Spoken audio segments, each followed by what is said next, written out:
All right, so welcome to the Mobile CSP Hangout for May 2nd. Oh my goodness, can you believe it's May already? Time flies.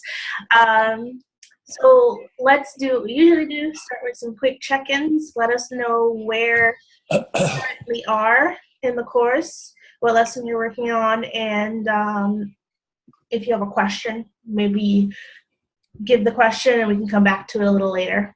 Tony, do you want to start us off? Sure. Anthony Trust, Conard High School. We're in Unit 7-6, at least starting that tomorrow. And my students are taking the pilot AP test on Friday as part of the pilot research. Very nice. So awesome. Things are going well. I'm just worrying how I'm going to squeeze in the Create project. That's all. I want to be there for the 24th. So, you know, you're fitting the whole proverbial 10 pounds in a 5-pound bag. Yeah. But things are moving nicely. So that's great. A couple comments to add to that is if you haven't, we're going to talk about it later, if you haven't signed up for the focus group, you should do so because timing is everything. So next year during this week is when they would actually take the AP exam, and the Create task would already have been due in April. So the timing would be different for next year. So that's something to keep in mind. And we'll talk about the expo as well. So great. So good luck to them. It's exciting.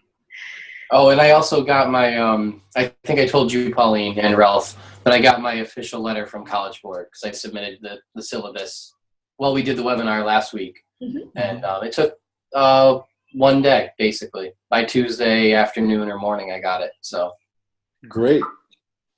Yep. Excellent.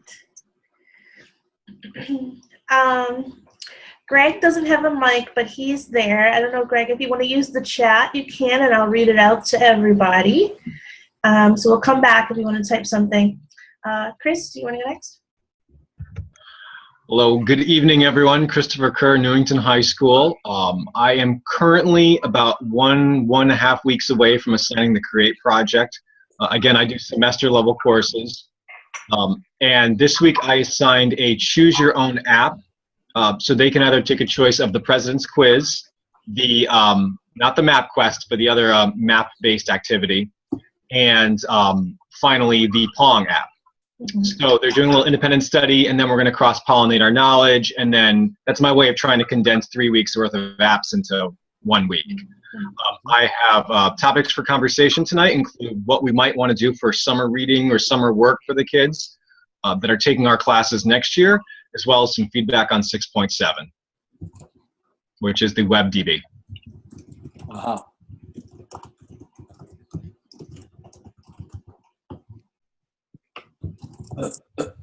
Take a note. Feedback.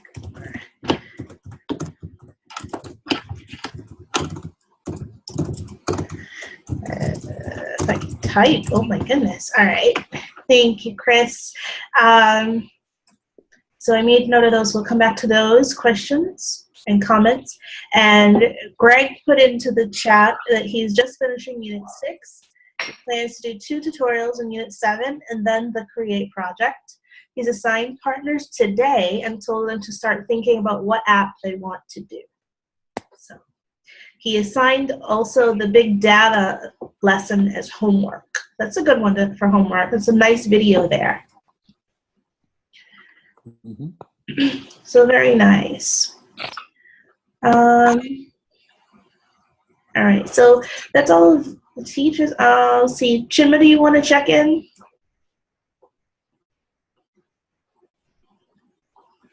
My time scale is different from everybody's on because I'm doing the official testing for the College Board.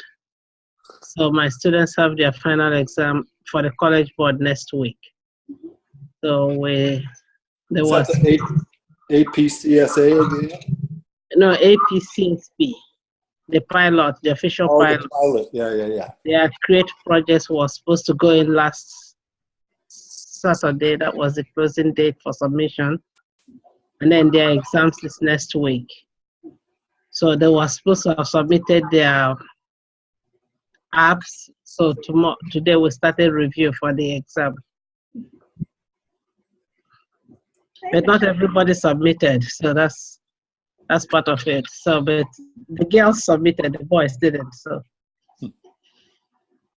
we'll see. Very nice. Goodness. Thank you, Chinma. Yeah.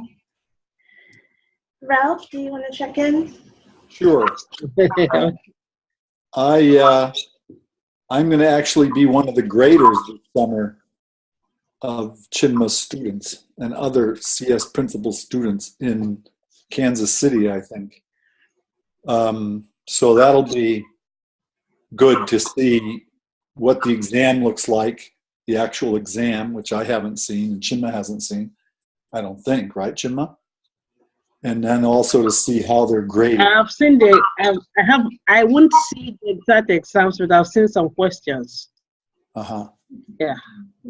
I won't see the combination. What the College Board has is it has a pool of questions, and it takes from it and gives, so nobody sees what they select. So a couple of notes. One is that Pauline and I have gone through the curriculum and rearranged things given what we now know is here it is, beginning of May is when the students will have, next year will have had to finish their create task and their other task, plus get ready for the exam, which is May 5th next year. And, you know, we already thought that, I'm getting the sense from having gone to workshops and seeing what others are doing in their curricula that we have more in there than we need to for the students to pass the exam. So what we're going to do is rearrange lessons, drop some lessons, or at least make them optional for after the exam, including some of the app projects. And the reason that Pauline and I want to encourage you to sign up for the focus group is because the plan is to have you, the focus groups, look at the new arrangement and give us some feedback before we nail it down for next year. So that will be good. I just got back from a meeting in DC where I was in a paper session that included a talk by a guy who's the creator of Poggle. Are any of you familiar with Poggle? Process-oriented, what does it stand for, Chinma? Process-oriented G, what's the G?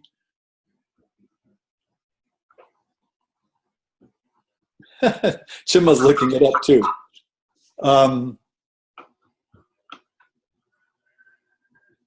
You're mute. Learning. Your process-oriented guided inquiry learning. Actually, what was really nice about the presentation was he did the coin flip. The guessing game problem, where you're trying to guess the secret number. I was speaking to you. But I had my phone muted. Process-oriented guided inquiry learning. Right. Anyway, it's a very nice approach to teaching, and that I think could especially be something we should look at for some of our non-app inventor lessons. So I don't know whether we'll have time to incorporate some of them into the course for next year, but we might try a couple of them. That was one that I thought he did in a really effective way. So anyway, in general, we're gearing up to make some changes for next year's curriculum in time to get them used this summer for the PD. And of course, we'll let all the experienced teachers know what changes we make.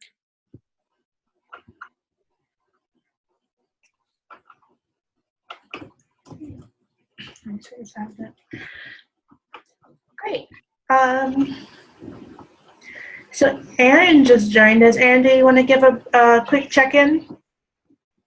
Hey guys, how's it going? My name's Aaron. I teach at Foreign High School in Milford, Connecticut. I guess started with the Mobile CSP team for, I guess in the beginning when it first launched. So very excited about that. I've been working with the group for quite some time here and there. I saw the video last week. Thank you very much for the Mobile CSP logo, announcement or whatever. I can make all the logos for you guys, whatever you need, etc., whatever.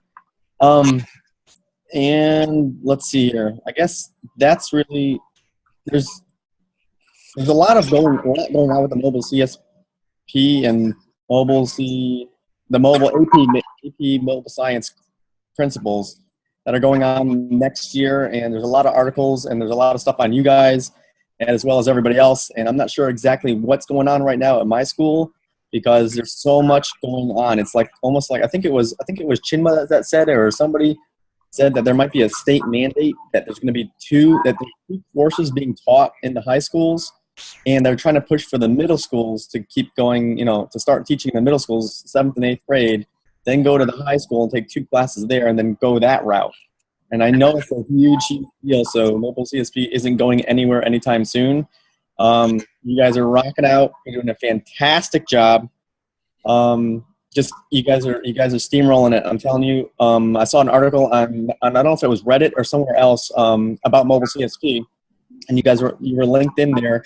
So that was really cool, and you were up there with the big dogs, with the code.org and all those other folks. So that's telling you something that you guys are doing it. You know what I mean? This is it. This is the real deal. So congrats to you guys for working your tails off on that. And I'm glad to be a part of it. And I just don't know where we're going to go with our school system yet next year, but I definitely know that it's going to be in the system.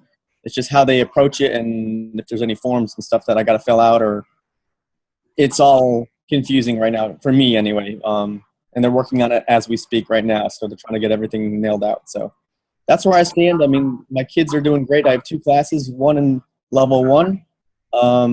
They are going to be taking the exam this Thursday for units 1 through 4, and they're actually starting on unit 5.3 today. And then my other group, my Mobile CSP group, level 2 class, is on unit 7 right now, and they're I think 7.8 or 7.9 ish around there. So they're getting there towards the end. And they're moving along with that. I don't know if we're going to have enough time to create our own mobile app and get it on the Google Play Store like we did last year, which was awesome. It's just because it's a different crop of kids, but it was a fantastic thing to have students work and create an app using MIT App Inventor and launch on the Google Play Store, and have real people in the real world download these apps. And for them, it was like, yeah, right. Are you really serious? We're going to put it on the Google Play Store? I'm like, yeah, right. Let's do it. Come on. So we got it up there. They're excited. And some of them are still up there today, but they just need updating on some of the classes because a lot of them were seniors and went to the college level. And I'm trying to offload the ones that some of my students did last year to the students who are in level 2 now this year. And it's a little bit of a challenge trying to get them up to speed. I got to cherry pick some of the top couple of students to work on those new apps, but they are excited to sort of see if we can get it up there again. Maybe I won't get like as 24 like I did last year up there, but I could probably get like around 4 apps, I think, maybe on the Google Play Store by the end of the year. That's my goal anyway, at least to get a little bit up there. So things are going good. And sorry I've been away for a while. I got engaged, and Whoa. I was in Montreal couple of weeks ago, so that was exciting, and we're doing things. Well, congratulations, and only one correction I would make is that you're the guys who are rocking it. Yes. Mobile CSP. I agree. And for the other teachers who may not realize it, Aaron designed our new logo, which we've put up on our website and we're going to use on all our materials now, which is the group of Android people rather than a single Android dude. So it's much more community looking. Anyway, thanks, Aaron. That was awesome. No problem. Wow, geez, we've just had an eventful spring. We've had two babies, a wedding, and an engagement in Mobile CSP. My goodness. Who got married? Matt Lane. Oh, wow. who's not here tonight. He's usually here on the phone. Oh boy. So thank you, Erin. So I wanted to give some quick updates. They're in the agenda. If you saw the agenda, this is sort of like a quick, just something to throw out there is the Mobile Ask for Hartford.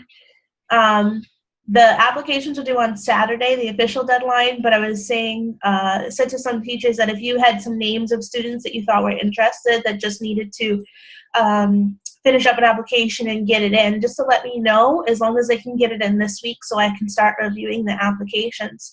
Mobile Ask for Hartford, instead of 6 weeks this summer, it's going to be 4, so it was changed from what it originally was. So if you have someone who you think even might be interested in it, please send their name my way so that way we can be in contact this week.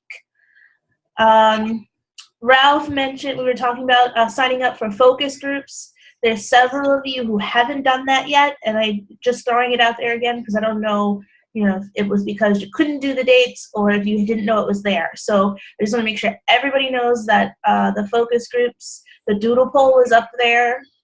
Indicate your availability for the 3 days that were suggested, the 25th, the 23rd, 24th, and the 25th. And let us know by Friday, and we'll pick up to 15 teachers, and there is compensation for that. So help us. We need your feedback, right? As they're saying, our success is a lot because of you, right? So we need your help, and this is one way that we can get all of your feedback in an organized way. The expo, the Mobile CSP App Expo, will be Tuesday, May 24th. If you are coming, I need you to register, even if you're coming as a guest or you're bringing students as a guest. Please make sure you register by next Monday. So you have 1 week to make sure everybody's registered. Everybody should register, especially if they're presenting, so they can get lunch. Shinmo, what's up? Yeah, can I bring my whole class? Yes, but the thing there is for each school, I'm only allowing 10 to 12 students per school. So since you're the only teacher this year, you can bring around 10 students who could enter. You can bring your other students as guests. So okay. Some of the schools, what they're doing is they're deciding, the classes are having like competitions, and they're deciding amongst themselves which ones they want to represent them at the expo. Oh, so you want 5 teams, mm-hmm. 5 apps, mm-hmm. Is it 5 apps or 10 apps? 5 apps. 5 apps, and then the rest can come as observers. Observers, yes. And anybody this is huge, anybody who's presenting mm-hmm. gets lunch. So if you're bringing guests, they have to figure out a way that they're going to do lunch, either bringing lunch money or bring lunch. There's no way that everybody can bring all of their students and we are able to provide lunch for every single student that come. We have so many teachers this year, it's not possible, right? So I'm happy to say that we can provide lunch for those who are presenting, which is going to be about 80 students probably. So that's the presenters, they get lunch. I'll try to get t-shirts for them. And you'll get wristbands for the presenters. So that would be a lot of students if everybody was getting lunch from us. Where is it going to be located again? The expo is at Trinity. Okay. Tuesday, May 24th at Trinity. So if you're coming, you can get there as early as 8:30. 8:45, there will be a campus tour. So the students can get a tour of Trinity and get some history and information from some Trinity students. And we begin at 10 o'clock in the Washington room. And I'll have everything set up for everybody. And you will leave around 1. So it should be, even if you're coming from afar, there should be enough time for everybody to do everything.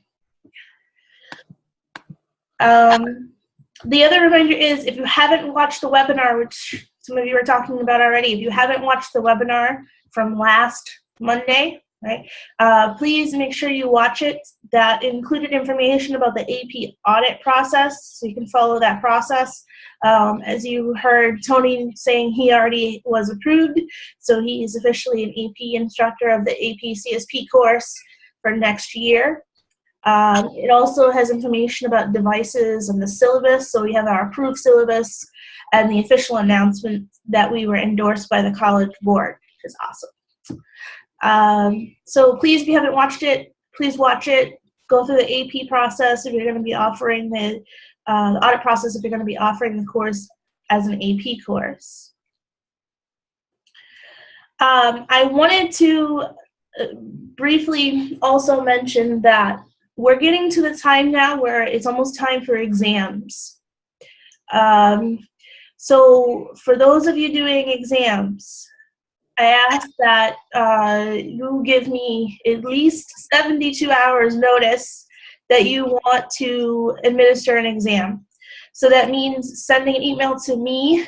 You can send an email to me saying the date and the time that you want to give the exam, and I will help you administer it. I'll give you instructions about how the exam process goes, but if you've done the midterm with us, you should have an idea of how it works. Everything will be online, and I'll send it out right around the time that your students would be taking the exam. So I need a date and a time, and I need to know at least 72 hours in advance so I can set it up and plan so that way I can help you administer. There's also the reference sheet. So the final exam is very much like what you guys saw, except it's more aligned with the AP CSP exam with blocks, and the format is the same as what the AP CSP exam will look like. So you want to encourage your students to do the interactive exercises and try the questions in Unit 8, which are the 30 sample AP exam questions. And there'll also be the reference sheet, right? So if you haven't seen the reference sheet, that will be in the email that you get as a reply once you email me, letting me know that you want to schedule the exam. The reference sheet, you should, if you haven't done it already, review that with your students so they're familiar with the blocks and the notation, because it won't be the same as with Appenmeter. It won't be Appenmeter on the exam, right? That also brings up the fact that it's almost time for us to start collecting data, which means it's almost time for you to start working towards your end of the year stipend. So there will be a checklist that I'll be keeping to make sure that you are handing in everything. So in the end, I think the way to summarize this is that your spreadsheet that you have with your students' names and emails, that spreadsheet needs to be completed. Right, so every field needs to be completed in that spreadsheet. The exam scores for each student, the project scores, if you've been using the rubrics, as well as whether or not they've done the surveys. So the other thing that they can do at the same time as the final exam is the post-survey. Okay, the goal really is that spreadsheet that you have with your students' names, make sure that it's completed. Okay, so if you have any questions with that, let me know. I'll end up setting a date, which will be in June, probably around mid-June, for you to make sure that you get all of your data in by then. And then once all of your data is in, I'll be issuing your final stipends probably closer to the end of June. Okay, are there any questions about the final exam or the data collection? Aaron. Yes. Okay. Sorry about that. I don't know, when you get a second, can you, not now, but like when you have a quick moment to go into my spreadsheet to see if my students have taken the surveys? Because I wasn't sure if my students for level 1 and or level 2 took the surveys, and I wasn't sure kind of like where that's at. I mean, I know it's a little different for me this year, but I don't know if I'm missing anything, basically, because I got to get some, the survey forms back from my students. I actually got to get them into you as well, because I have a lot of red on there. You know what I mean? Like my red versus green. So if you don't mind giving that, I'll let you. That's all. Sure. So I can check individually for you and see make sure your spreadsheet is updated for this semester. In regards to consent forms, thank you for reminding me. So most of you, I think, have your consent forms. If you know that you're one of the people who hasn't turned them in, then make sure you get me copies of those. There was someone who needed more time and hadn't turned it in the beginning of the year. There's still time for them to turn it in, right? They can still get it to us. I have a question here from Greg. I didn't forget about you. He said, how long does it generally take students to complete the exam?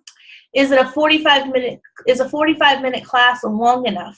Is the reference the same as the last exam at our midterm? So the reference sheet is the same. It hasn't changed. I think I had updated it since the last time. So you see it's the same. A 45-minute class is long enough because the final exam is now all multiple choice except for the last question. So in the past, when a lot easier to grade, that's for sure. So in the past, there were several multiple choice questions, like with the midterm, and the writing takes a while. With it being almost nearly like 99% multiple choice, it should definitely be doable in that 45 minutes. You may want to give them a heads up that there'll be an essay question on blown to bits. Does that go the same for exam number 1 as well as exam number 2? Say that again?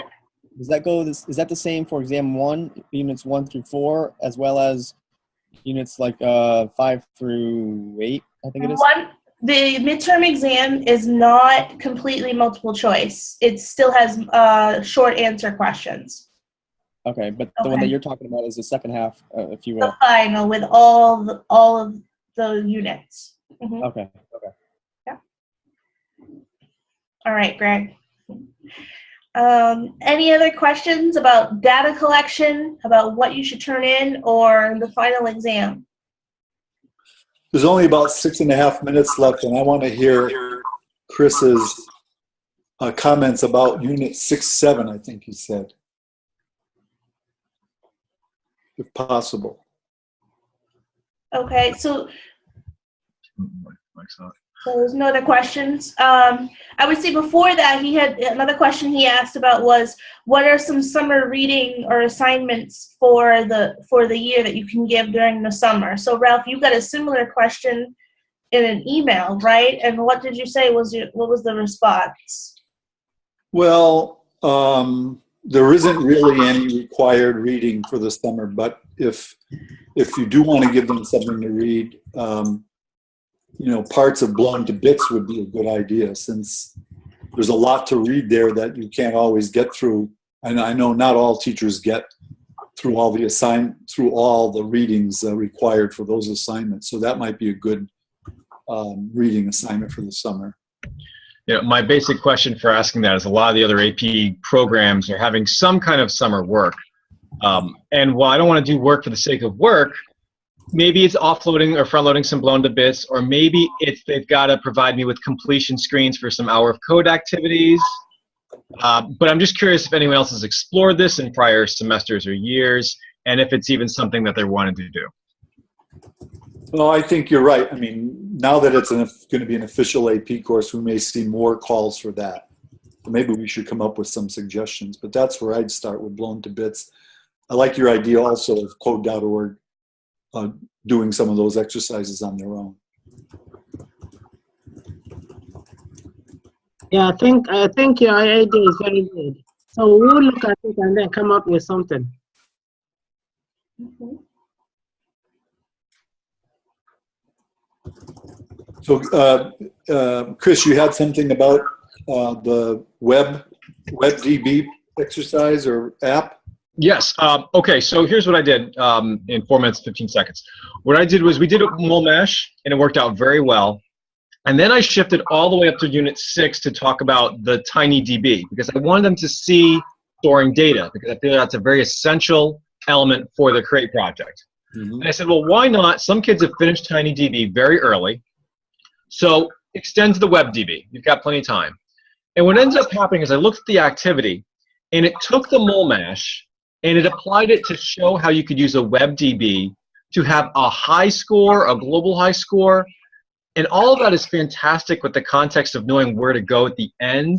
And the fact that it related to MolMash was very good. But for conveying the true lesson of the tiny web DB, I felt like a more myopic example would have been really helpful. Just something to show the asymmetric nature of using the two additional event handlers of the get and the send, or have received and have sent, would have been more beneficial in front of the MolMash global score activity. Did you have ideas for what kind of exercises you could give them, or challenges you could give them for that? That's a good idea. Well, I challenged them to create their own tag using the app and not the web page, and then to refer to that. So I actually chipped out all of the MolMash stuff from 6.7. So it's just the sign-in portion. And I made them send and receive a greeting, and I actually had a tag in there that was a greeting and instructions, and I said, okay, retrieve this as well. So it was a quick on-the-fly, trying to fix the lesson kind of thing, but I definitely think there's a room for growth in that activity for just conveying the idea of the tag and the value as far as a web. That's a good point. You know, App Inventor, we've been looking at that lesson. That's why I was really curious to hear what you were thinking of. App Inventor has introduced a new component called the Firebase. It's under experimental now, but they're talking about possibly using that as a sort of replacement or alternative to TinyWebDB. It uses a service that is managed by a company rather than having, to rely on this one external website that all students in the course are using, right? So we're thinking of possibly changing 6.7 to make use of that. It'll be, in terms of the concepts, it'll be similar with the distinction between TinyDB and storing something externally on a website or cloud, but it will be much easier to program and set up in a way that doesn't that allows your class to have its own setup rather than sharing one with everyone else in the course. Okay, thank you. And final feedback, because I only have a minute left. If there's any way to suppress so that only teachers can have access to the manual entry of tags, that would be wonderful, because the kids, if they're not being monitored, are having a great time adding content that has nothing to do with the app. So just another follow-up on that one. Yeah, I think that might get fixed with Firebase. Mm-hmm.